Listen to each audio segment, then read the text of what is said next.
तो साल था 2019, 2020 एंड 2021। इस तीनों साल के अंदर कंपनी सबसे ज़्यादा डाउनफॉल फेस किया है, क्योंकि एक रीज़न तो था पैंडेमिक का टाइम चल रहा था, तो सब कुछ विजुअली करना पड़ रहा था कंपनी को यहाँ पे। सेकेंड चीज़ था यहाँ पे बजट कट के नाम पे बहुत सारे बड़े बड़े सुपरस्टार को रिलीज कर दिया था, जिसके वजह से फैन भी अपने इंटरेस्ट को लूज कर दिया था। एंड तीसरा चीज़ था विंस मैकमैन खुद। विंस मैकमैन का जितना बड़ा हाथ है इस कंपनी को बिल्ड करने में, उतना ही ज्यादा हाथ है इस कंपनी को धीरे धीरे खत्म करने की तरफ। तो पहले बात कर लेते बजट कट के बारे में। तो बजट कट के अंदर मेंस डिवीजन, वुमेन्स डिवीजन के साथ साथ बैक स्टेज बहुत सारे स्टाफ को भी यहाँ पे फायर किया गया था, लेकिन उनमें से कुछ ऐसे भी सुपरस्टार था जिनके स्टार पावर बहुत ही हाई था। एंड पैंडेमिक सिचुएशन चलने के दौरान भी फैंस का इंटरेस्ट गेन करने की काम वो सुपरस्टार बहुत अच्छे से कर रहा था। यानी मैं यहाँ पे बात कर रहा हूँ day white and Braun Strowman के बारे में। Day white and Braun Strowman ये दोनों कुछ ऐसे सुपरस्टार था जो कंपनी के अंदर टॉप सुपरस्टार के लिस्ट में आते थे। एंड डे वाइट के फिन कैरेक्टर को फैंस कितना ज्यादा पसंद करता था,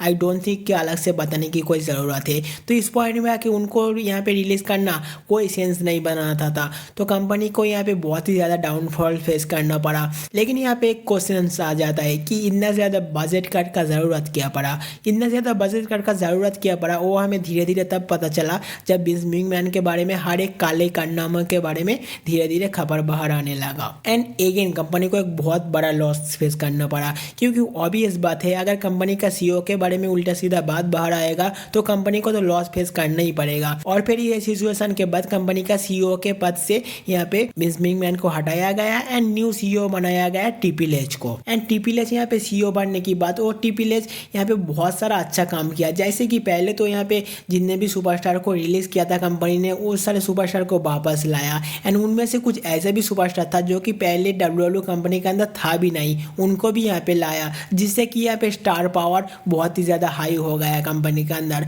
और फिर इंडिविजुअली हर एक बैंड के ऊपर ध्यान दिया, स्टोरी लाइन बिल्ड करने के ऊपर ध्यान दिया, एंड हर एक मैच का क्वालिटी को बहुत ही ज्यादा इंप्रूव किया, जिसके वजह से यहाँ पे डब्ल्यूडब्ल्यू कंपनी का खोए हुए इज्जत एंड फैन का इंटरेस्ट दोनों ही वापस आ गया। लेकिन ऐसा नहीं कि विंस मैकमैन के अंडर में कुछ अच्छा काम नहीं होता, ओवरऑल सही होता, लेकिन कुछ ऐसा डिसीजन था जो कि बहुत ही गलत डिसीजन था एंड जो कि यहाँ पे कंपनी को बहुत ही ज्यादा हार्म किया। एंड सेम वे में अगर तुम ट्रिपल एच की तरफ भी देखोगे तो ट्रिपल एच की ओवरऑल जो काम है वो बहुत ही परफेक्ट है, लेकिन अगर तुम मैग्नीफाइंग ग्लास के मदद से ढूंढोगे तो उनके काम में भी छोटा मोटा गलतियां मिलेगा। जैसे कि न्यू चैंपियनशिप को लॉन्च किया, लेकिन ओल्ड वाले चैंपियनशिप को यहाँ पे रिटायर ही नहीं किया। तो यहाँ पे एक एक बंदे के पास 3-3, 4-4 टाइटल है। एंड चैंपियनशिप को छोड़ के भी अगर तुम देखोगे तो ये जो स्टाइल, कैरी ऑन कॉर्स, ये कुछ ऐसे सुपरस्टार है जिनके अंदर पोटेंशियल बहुत ही ज्यादा है, लेकिन उनके साथ कुछ अच्छा ढंग का कुछ किया नहीं जा रहा है। एंड ऊपर से ऑस्टिन थ्योरी, जिनका स्टॉक बहुत ही बढ़िया चल रहा था, उनका स्टॉक डाउन कर दिया। और फिर बीस का लेट ब्रॉक लेसनर को यहाँ पे चूहा बना के रख दिया। तो ऐसे छोटे मोटे गलतियां होते रहते हैं,